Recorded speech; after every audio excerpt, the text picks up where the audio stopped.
네, 오늘 6월의 마지막 주일이고 또 마지막 날입니다. 우리 옆에 계신 분하고 이렇게 인사하겠습니다. 전반전을 잘 치르셨습니까? 네. 우리 축구 경기에 보면 우리 전반 후반으로 나누잖아요. 그동안 해프타임이 있는데 우리는 해프타임 없이 바로 내일 7월로 후반전으로 바로 들어가게 됩니다. 비록 전반전에 우리가 열심히 못했다 하더라도 후반전에 우리 또 열심히 신앙생활에 매진하시고 또 아쉬운 부분들을 다 잘 메꾸시는 우리 성도님 될 수 있기를 원합니다. 오늘 이게 정성환 목사가 왜 갑자기 강단에 등장해서 오늘 설교를 하느냐. 오늘 우리 목사님께서 어제 우리 목사님 포함해서 19명의 해일이 선교, 단기 선교를 떠났습니다. 그래서 오늘 본의 아니게 제가 이 강단에 세게 됨을 먼저 말씀드리고 시작하도록 하겠습니다. 우리 특별히 오늘 유수그룹 함께 뒤에 같이 하는데 혹시 제 한국말을 잘 이해 못하는 친구들, 이해하는 친구들 옆에 통역 좀 해주시기 바랍니다. 네. 자, 오늘 제가 읽어드린, 봉독해드린 말씀을 통해서 예수 그리스도 우리의 소망이라는 제목으로 한번 말씀을 생각해 보려고 합니다. 오늘 본문을 제가 정할 때 상당히 고민이 많았습니다. 왜냐하면 이 본문이 상당히 길기 때문에. 그리고 이 오늘 읽은 말씀에는 두 가지 사건이 나옵니다. 하나도 아니고 두 가지 사건. 한 이야기가 전개되다가 다른 이야기가 전개되고 또다시 그 이야기가 다시 반복해서 전개되는, 우리 흔히 문학에서 A, B, A-라고 하는데,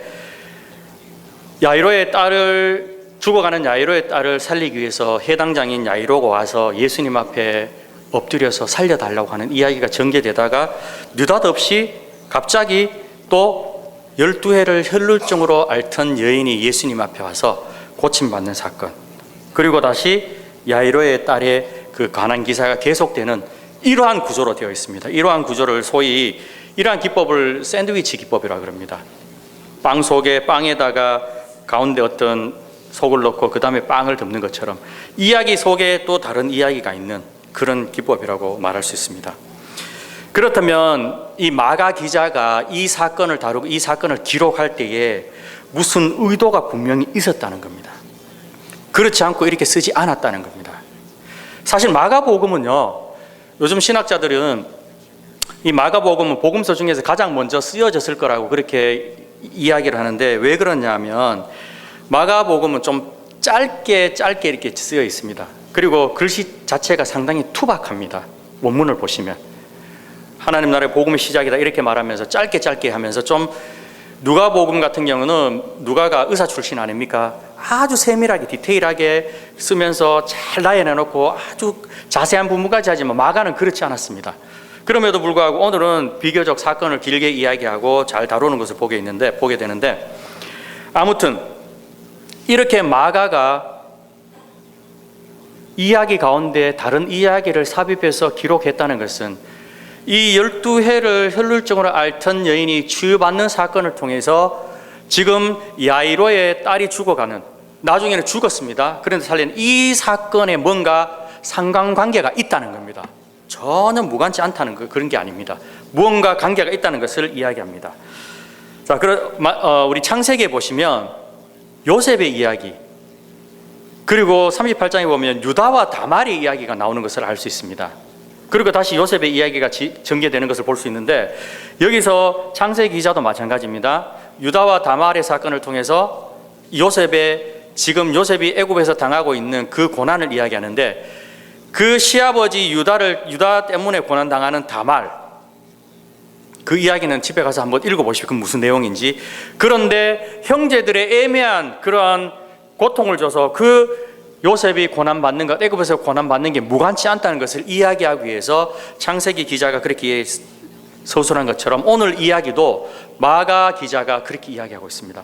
12해를 혈루증으로 앓던 이 여인의 이야기를 통해서 해당장 야이로의 딸을 살린 이 이야기를 지금 암시하고 미리 보여주고 있다는 겁니다.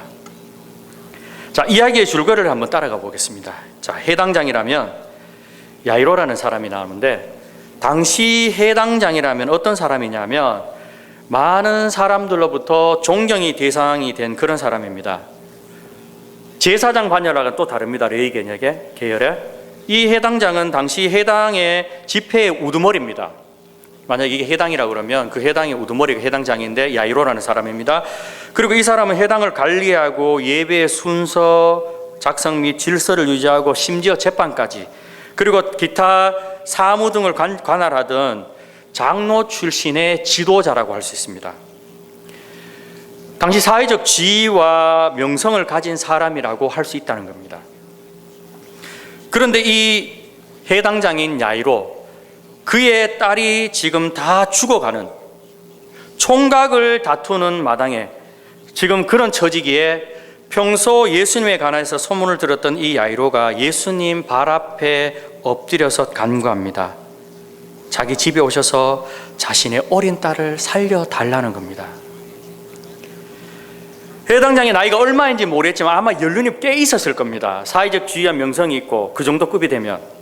그런데 지금 그 해당장이 예수님 앞에 이런 표현을 써서 죄송합니다만은 지금 30대를 갓넘은, 우리 흔히 하는 표현 새파란 30대의 젊은 무명의 시골 청년 앞에 엎드려서 지금 내 딸을 고쳐주십시오라고 지금 이렇게 이야기하고 있다는 겁니다.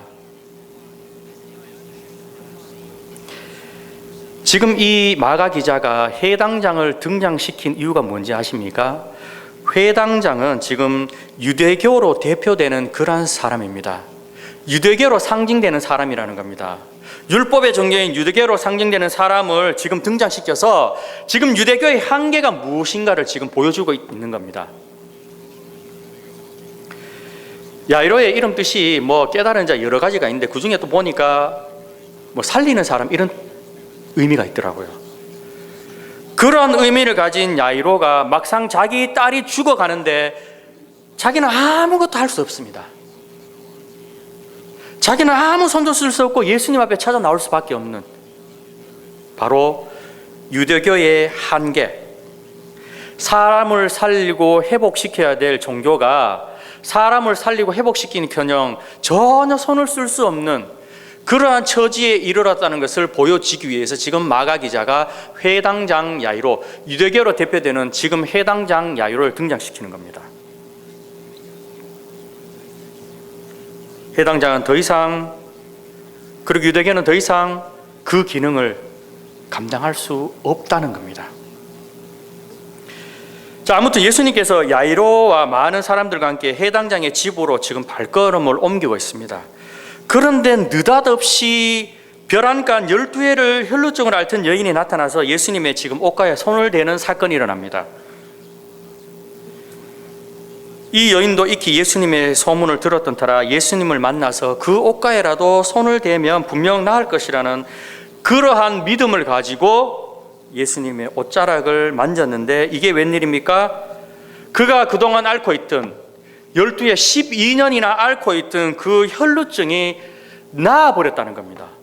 그만 나아버렸다는 겁니다. 예수님도 그 능력이 자신에게서 나간 줄 아시고 누가 내 옷가에 손을 대었는지 무리에게 물으시는데, 그 여인이 자초지정을 이야기하고 예수님에게 다 구합니다. 그러니까 예수님이 뭐라고 하시냐면, 내 믿음이 너를 구원하였으니 평안히 가라, 네 병에서 놓여 건강할지어다라고 이렇게 선포해 버립니다. 자, 이 일이 시간이 얼마인지는 모르겠지만 이 여인과의 일이 있는 동안에 해당장 야이로의 집에서 사람이 와서 이제 말합니다. 해당장에게, 해당장님, 당신의 딸이 이제 죽었습니다. 이제 죽었으니까 더 이상 예수님을 괴롭게 하지 말라는 겁니다. 그래도 살아있을 때는 뭔가 희망이 있었는데 죽어버렸으니까 이제 더 이상 희망이 없다는 겁니다. 선생님, 예수님 더 괴롭히지 말고 이제 끝났으니까 가자는 겁니다. 모든 가능성이 끝나버렸습니다. 모든 가능성이 끝나는 그 시점에 지금 예수님은 새로운 역사를 시작하고 있는 것입니다.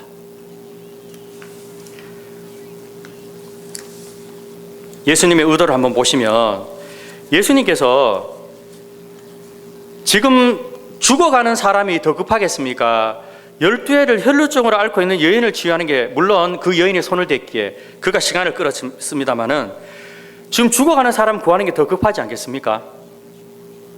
그런데 이 마가복음의 그 행간의 의도를 보면 예수님은 일부러 지금 시간을 지체하는 듯한 느낌을 우리가 받게 됩니다.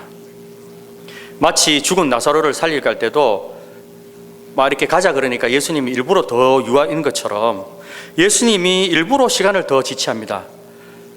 지금 다급한 죽어가는 딸을 살리기 위해서 알았다고 다음에 시간을 내서 우리 다시 한번 만나자든가, 내가 급한 일이 있으니까 빨리 가야 되겠다라고 이렇게 이야기할 수 있음에도 불구하고 거기서 시간을 지체합니다. 그 바람에 해당장 야이로의 딸은 그만 죽어버렸습니다. 이럴 때 아버지인 해당장 야이로의 마음이 어떠하겠습니까? 당신의 딸이 죽었습니다 라는 전언을 들었을 때에 그때 야이로가 분명히 두려워하고 있었을 겁니다. 죽었구나 이제. 그런데 예수님이 말합니다. 두려워 말고 믿기만 하라. 이 이야기를 볼 때 해당장 야이로가 두려워하고 있다는 것을 알 수가 있어요. 반증하는 거 아닙니까? 두려워 말고 믿기만 하라. 여인과의 사건을 통해서 믿는 자에게 기적이 임한다는 것을 주님은 동일하게 이 사건을 통해서 12해를 혈루증을 앓던 여인이 치유받은 이 사건을 통해서 12살 난 어린 딸이 죽었지만 그 어린 딸을 살릴 수 있다는 것을 미리 보여주고 있다는 사실입니다. 암시하고 있는 겁니다. 이제 해당장 야이로의 집에 도착했습니다. 사람들이 시끄럽게 떠듭니다. 헌한다 그러죠. 시끄럽게 떠들고 있습니다. 뭐 이 소리 저 소리 하겠죠. 그리고 통곡하는 소리가 들립니다. 그때 예수님 말씀하시기를 이렇게 말씀하십니다. 너희가 어찌하여 헌화하며 우느냐. 이 아이가 죽은 것이 아니라 잔다라고 그렇게 말씀하셨습니다. 잔다라고 하니까 그 야이로의 집에 있던 많은 사람들이 비웃었다라고 그렇게 말하고 있습니다. 여기서 우리가 한번 짚고 넘어갈 게 있습니다. 지금 야이로의 집에서 죽은 어린 소년을 두고 많은 사람들이 시끄럽게 떠들고 헌화하고 통곡하는 것, 이것이 무엇을 보여주냐면 지금 이스라엘의 상황이 어떠하다는 것을 이것을 통해 마가 기자는 이게 문학적인 상황을 통해 보여주고 있습니다. 뭐 우리가 그냥 읽을 때는 뭐 죽었으니까 이 소리 저 소리 하면서 시끄럽게 떠들고 뭐 통곡하는 소리야 당연하겠지라고 그렇게 생각할 수 있습니다만은, 그러나 여기에 숨겨진 뜻은, 마가의 의도는 바로 이스라엘이 지금 시끄럽게 떠들고 있고 너희들이 지금 통곡하는, 아무 희망도 없이 통곡한다고 그 상황을 지금 적나라하게 보여주고 있다는 겁니다. 그리고 또 한 가지, 예수님이 많은 사람들이 이 아이가 죽었다라고, 그건 죽은 아이를 보면서 잔다라고 하니까 뭐라 그랬습니까? 사람들이 어떻게 반응했습니까? 리액션이 비웃었다고 그랬습니다. 비웃었다고. 사람이 충분히 그럴 수 있죠. 죽었는데 아무리 봐도 심장도 이제 박동도 멈추고 호흡도 없는데 죽었는데 잔다고 그러니까 사람들이 비웃는 거야 당연할 수 있겠죠. 근데 이것이 바로 우리가 복음을 전할 때 일어나는 현상이라는 겁니다. 우리가 우리의 삶의 현장 속에서, 혹은 우리도 헤이티로 갔습니다만은, 물론 헤이티 상황이 많이 좋아져서 많은 사람 복음을 잘 받아들입니다만, 특히 우리가 주어진 이 상황 속에서 예수를 믿지 않는 그 누구에게 우리가 예수를 당하면 먼저 나타나는 반응이, 사람들이 순순히 복음을 받아들입니까? 예, 맞습니다. 예수 믿겠습니다. 아멘. 저도 앞으로 예수 믿고 교회 가겠습니다. 어느 교회입니까? 저도 이번 주에 찾아가겠습니까? 라고 그렇게 이야기할 사람 있었습니까? 물론 간혹 있습니다. 정말 자기 문제를 갈급해서 찾고 있는 도중에 어떤 사람을 만나서 그럴 수도 있겠지만 100에 99은 어떻습니까? 쳐다보면서 비웃지 않습니까? 예수 그리스도만이 우리의 소망입니다. 예수 믿어서 천국 가십시다. 이렇게 하면 사람들 비웃습니다. 예수님도 비웃음을 당했는데 우리라고 별 수 있겠습니까? 복음을 제대로 전하면 우리에게 돌아오는 게 1차적인 반응이 비웃음이라는 것을 명심하십시오. 그것이 겁나면 복음을 못 전하죠. 그러나 이것을 감수하고라도 우리는 전해야 될 우리의 사명이라는 사실입니다. 그런데 예수님은 아이의 부모와 베드로와 야고보와 요한을 데리시고 지금 아이가 있는 곳에 이르러서 말씀하십니다. 달리 다굽. 이 말은 사실 아람어인데요, 엄마가 딸을 깨울 때 아침에 그런 말입니다. 한국 같으면 야 일어나라 이렇게 말하는 것처럼, 미국에서는 어떻게 말합니까? Wake up 이렇게 말하죠.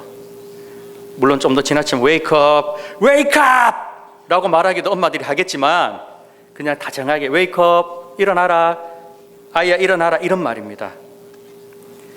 그래서 그때 이 말을 들은 소녀가 일어나서 걸었고 먹을 걸 주라고 그렇게 예수님이 말씀하셨다는 사실이 이 이야기 줄거리입니다. 자, 여기서 우리는 공통점을 찾을 수가 있습니다. 먼저 둘 다 여인이라는 겁니다. 여인. 12해를 혈루증으로 앓던 여인. 이 혈루증이 혈우병이 아니에요. 요즘 의학의 혈우병은 다른 겁니다. 구약에는 유실병으로 나누는데 혈루증. 자, 12해를 혈루증으로 앓던 여인과 그리고 12살 난 어린 딸, 소녀.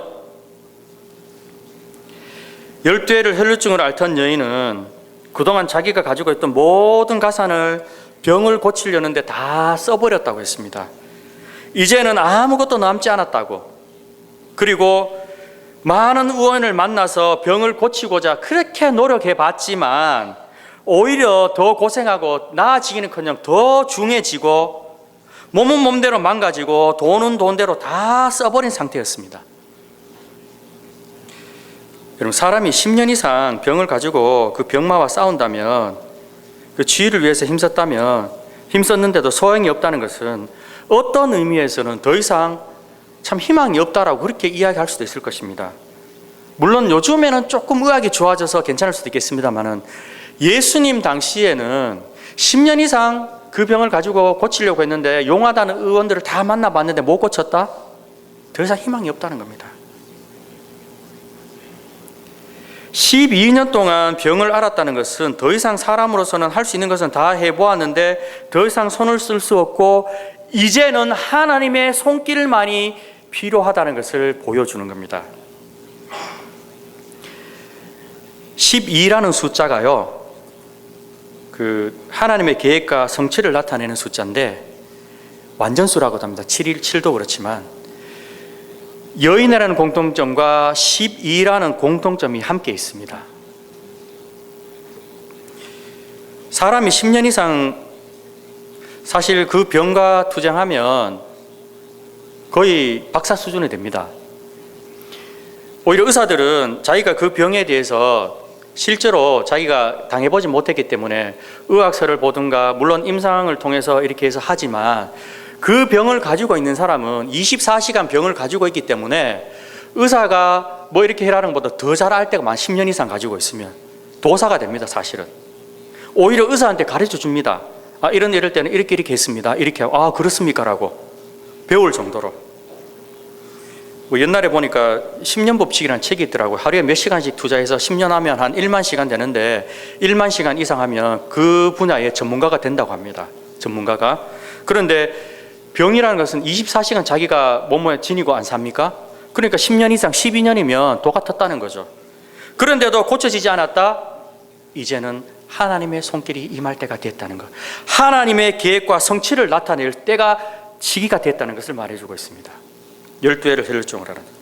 한편 어린 나이에 죽은 이 소녀는 이제 12살입니다. 여러분, 12살이라는 것은 사실 꽃을 피우고 살아갈 그런 소녀였습니다. 꽃으로 비유하자면 이제 꽃망울이 져서 꽃을 활짝 피우기 위한 전 단계가 바로 12살인데 이스라엘 사회에서는 여자가 결혼할 수 있는 나이가 이제 12.5세, 한 13세 정도 되면 이제 결혼할 수 있는 그런 나이라고 합니다. 상당히 물론 오늘 생각하면 빠른 나이지만 그때 당시엔 그랬습니다. 우리나라 조선시대도 마찬가지였지만 그렇게 해서 이제 막 꽃을 피우는 그런 시기입니다. 그리고 이제 결혼해서 생산할 나이인데 꽃다운 나이에 이 소녀가 죽어버렸습니다. 자, 이 두 가지가 무엇을 의미하는 것이겠습니까? 12해를 혈루증으로 앓던 여인은 누구를 대표하냐면 기성세대, 구세대를 말하고 있습니다. 그리고 12살의 어린 소녀는 이제 신세대라고 말씀드릴 수 있다는 겁니다. 지금 이스라엘의 상태가 어떤 상태냐 하면 구세대나 신세대나 기성세대나 신세대나 아무런 희망이 없다는 것을 지금 단도직입적으로 마가 기자가 이야기하고 있다는 겁니다. 물론 우리가 마가복음 읽을 때는 이 의미를 모르고 그냥 지나갈 수 있습니다. 12해를 혈루증을 앓던 여인이 예수님 옷자락 만져가지고 병을 낳았구나. 12살 된 애가 죽어버렸네. 아이고 안타까워라. 그런데 예수님이 오셔서 달리다고 소녀에 일어나라. 벌떡 일어났네. 살았네. 예수님의 주위의 놀라운 기적들. 예, 물론 맞습니다. 그러나 그 의미 속에 마가 기자가 의도하는 그 속을 보면 지금 이스라엘의 상태가 어떠한 건지, 유대교의 상황이 어떠한지, 해당장으로 대표되는 그 유대교, 그리고 이스라엘의 상태가 어떠한지, 그것을 지금 마가 기자가 성령이라는, 좀 더 이 성경을 우리가 보면 문학으로 볼 수는 없겠지만, 마가 기자는 이 글이 문학이라는 걸 통해서, 글이라는 걸 통해서 그렇게 의도하고 있다는 겁니다.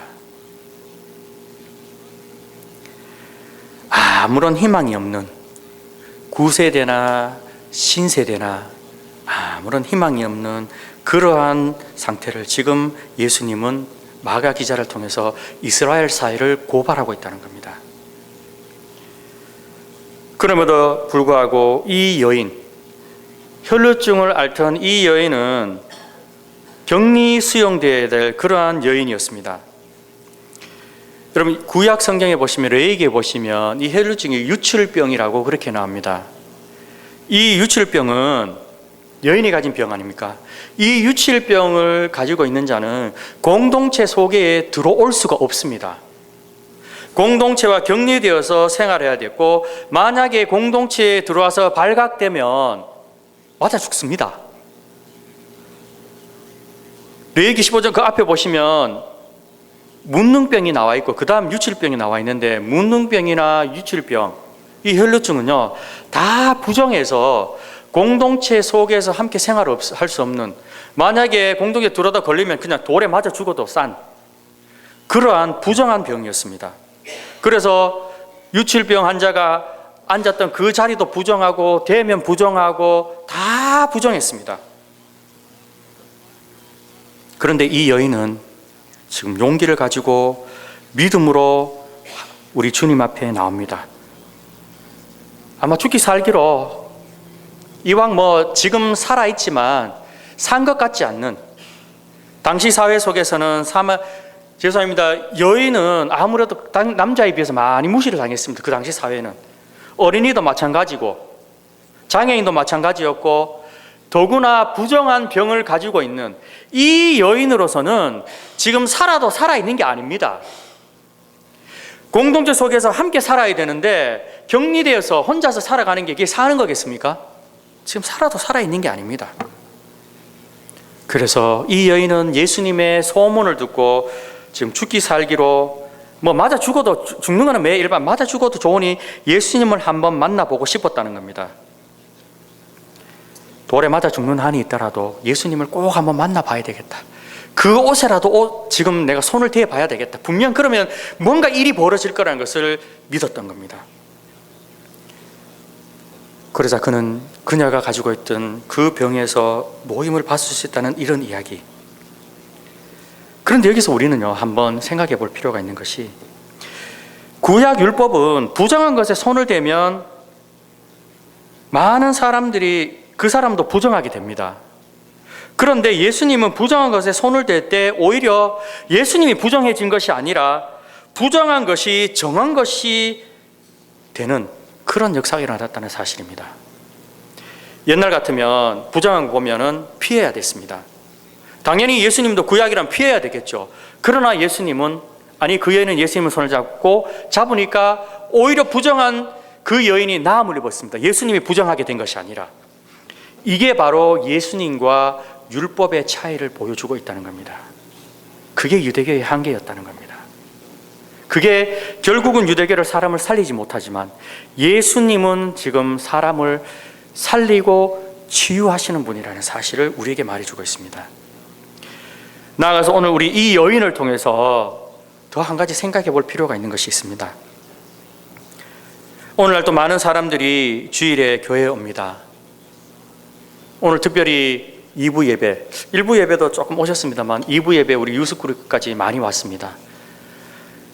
주일이 되면 많은 성도들이 교회를, 예배당을 출입합니다. 그래서 이 자리에 앉아서 하나님께 예배를 드립니다. 그런데 과연 우리가 하나님께 예배를 드리면서 이 강단에 선포되는 말씀을 통해서 혹은 기도를 통해서 찬양을 통해서 우리가 하나님을 과연 만나고 있는가, 하나님을 만나고 가는가라는 것은 한번 생각해 봐야 합니다.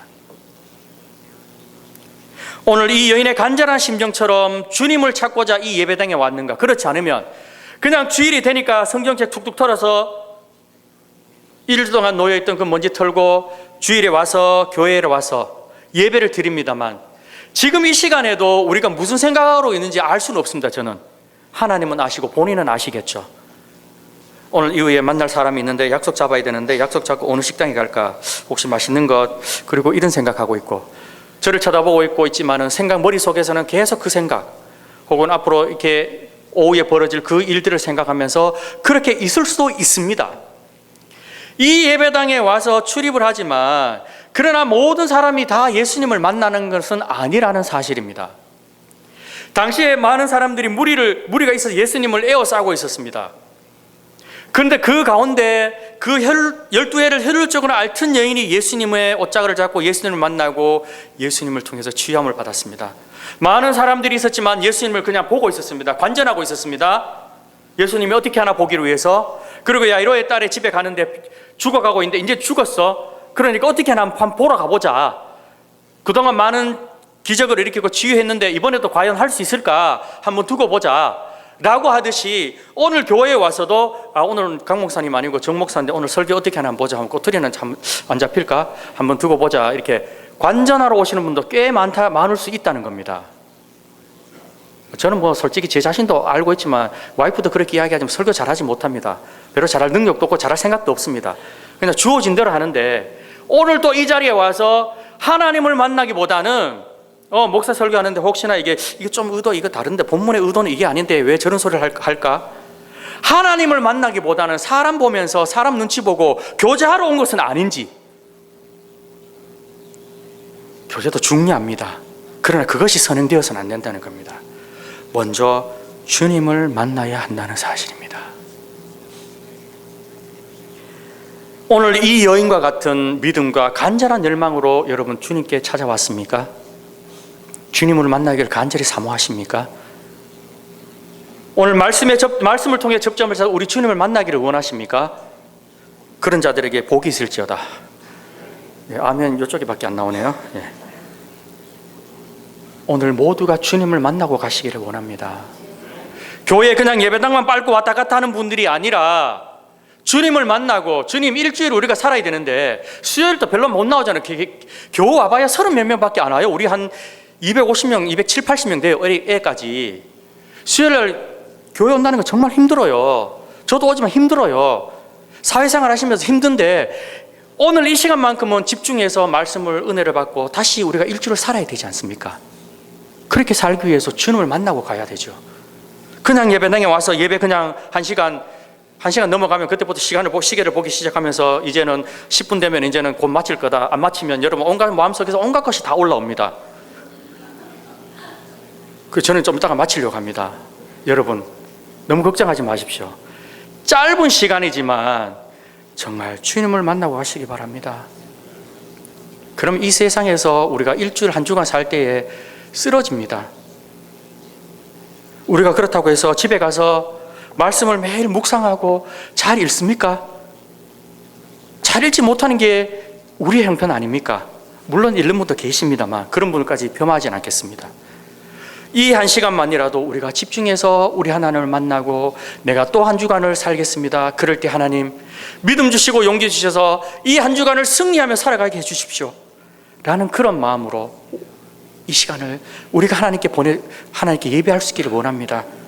우리의 경제 여건 아직도 어렵습니다. 어제 우리 장로님과 잠시 이야기했습니다마는 트럼프 대통령이 되어서 경제가 그래도 조금 회복되어서 괜찮다고 합니다. 그전에는 다른 나라들만 좋게 해주고 미국은 맨날 경기가 하락되는데 그동안 조금 상승했다고 하지만 아마 옛날을 회상하시는 분은 아직 멀었다라고 분명히 생각하실 겁니다. 아직도 경기가 침체되고 곳곳에서 일어나는 전쟁과 기근, 지진, 그리고 내 눈앞에 앞으로 헤쳐나갈 길이 보이지 않는 그런 분도 간혹 있을 수 있을 겁니다. 여러 가지 문제로. 그럴지라도 지금 내 앞에 길이 보이지 않는다 할지라도 우리 주님의 그 역사하시는, 그 일하시는 손길을 믿음의 눈으로 바라볼 수 있기를 원합니다. 우리 주님만이 소망입니다. 우리가 이 땅을 비록 살아가지만, 이 땅에서 우리가 비록 발을 디디고 살아가지만, 우리 성도들은 이 땅의 가치관대로 살아가는 사람들이 아니라 늘 우리의 눈은 하늘을 향해서, 하나님을 향해서 하나님 나라의 가치관으로, 하나님 나라의 원리로, 이 땅의 원리가 아니라 하나님 나라의 원리로 살아가야 되는 사람이 우리 성도라는 사실을 꼭 기억할 수 있기를 원합니다.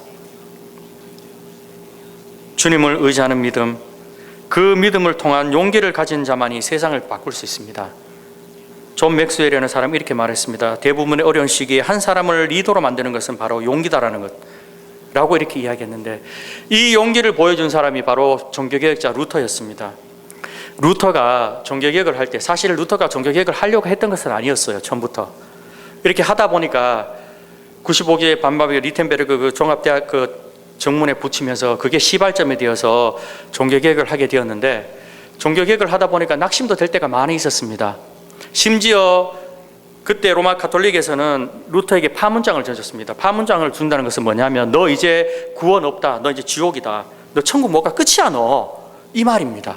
파문장을 던졌을 때, 던지는 그런 상황에 처했을 때에 루터는 하면서, 때로는 사람이기에 자기는 자기가 지고 있는 이 죄의 문제를 해결하기 위해서 많은 고행도 해보고 그 계단도 걸어봤지만 문제가 해결되지 않아서 로마서 1장 27절에 나온, 지난주에 우리가 퀴즈했습니다만, 오직 믿음은 의로로 말미암아 살리라는 그 하박국 2장 4절을 사도 바울이 인용해서 그 로마서에서 다시 기록했는데, 그 말씀에 꽂혀서 의인은 믿음으로 사는 거구나, 나의 행위에 있는 것이 아니구나 라고 해서 그것을 발견해서 우리에게 전해줬는데, 그러면서 종교개혁을 시작하게 됐는데, 가톨릭에서 그렇게 하니까 힘이 빠져서 자기는 때로는 실망하고 있었을 때에 결혼했습니다. 사제했음에도 불구하고 나중에 그 루터가 그렇게 하고 있는데, 루터의 아내가 상복을 입고 나왔습니다. 상복을 입고 나와서, 그러니까 루터가 눈이 갑자기 누가 죽었냐고 하니까, 그때 루터의 아내가 했던 말이 있습니다. 당신이 믿는 하나님이 돌아가셨습니다 라고 이렇게 이야기했습니다. 루터가 깜짝 놀랐습니다. 아니 왜 우리 하나님이 돌아가시다니, 죽다니, 그게 무슨 말이냐고. 당신이 지금 실망해서 그 모양 그 꼴로 있는 거 보니까 당신이 믿는 하나님은 돌아가셨어요. 하나님이 살아계시면 당신이 그렇게 있을 수가 없어요. 그때로 루터가 충격을 받고 다시 한번 일어서서 그 종교개혁을 매진할 수 있었다는 겁니다. 우리 하나님은 지금도 살아계십니다. 사실 많은 목사님, 신학자들이 이런 표현을 쓰시면, 지금도 살아계신 하나님, 이런 표현을 쓰지 말라고 그래요. 왜냐하면 하나님 지금 당연히 살아계시는데, 지금까지 살아계시, 그럼 우리는 너무 이게 익숙해서 그렇게 쓰기도 합니다만, 우리 하나님은 지금도 살아계셔서 역사하고 계시는 분입니다. 우리 주님은 살아계셔서 오늘도 역사하는데, 우리의 길이 비록 보이지 않고 우리 눈앞이 캄캄하고 헤쳐나갈 길이 안 보인다 할지라도 그 너머에 우리 하나님이 역사하시고 그 길을 이미 만들어 놓으시고 오기를 기다리시고 또 헤쳐나가시 우리에게 함께 하시는 그 주님을 바라보시면서, 비록 우리의 앞이 암울하고 어두울지라도 우리의 믿음의 눈으로 우리 주님을 바라보시면서 그 믿음의 용기를 가지고 우리 앞길을 믿음으로 헤쳐나가실 수 있는 저와 여러분 될 수 있기를 간절히 소망합니다. 우리의 소망은 이 세상에 있는 것이 아닙니다. 이 세상은 우리의 소망이 될 수 없습니다. 잠시 잠깐 우리에게 위로를 줄 수 있겠지는 모르겠지만 그건 잠시 잠깐뿐입니다. 달아나 버립니다. 우리의 소망은 오직 주님밖에 없다는 사실을 기억하시면서 다시 한번 우리 소망 되신 주님을 부여잡고 또 한 주간을 우리가 믿음으로 승리하시는 저와 여러분 될 수 있기를 주님의 이름으로 간절히 부탁을 드리겠습니다. 우리 함께 찬양 드리, 아바 아버지, 이 찬양 드리시고 우리 결단하는 우리 기도 드리겠습니다. 우리의 소망이신 주님, 우리의 소망은 주님밖에 없습니다. 우리의 마음의 상처 혹 우리의 치유 되신 그 주님을 바라보면서 함께 우리 찬양하고 기도하겠습니다.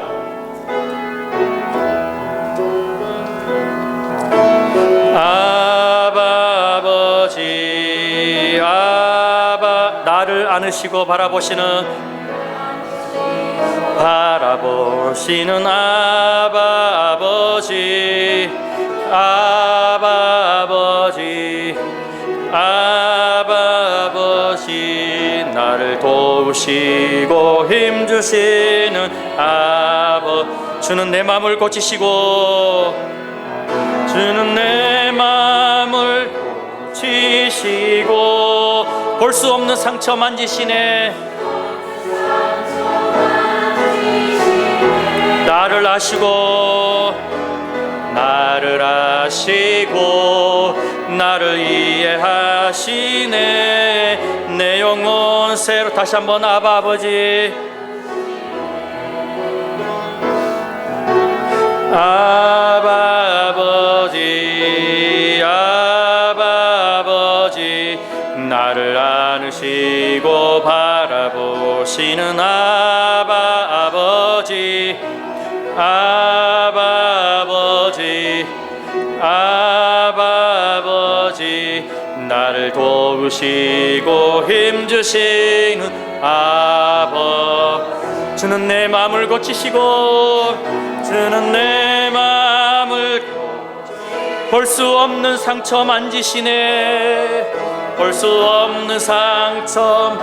나를 아시고 나를 이해하시네.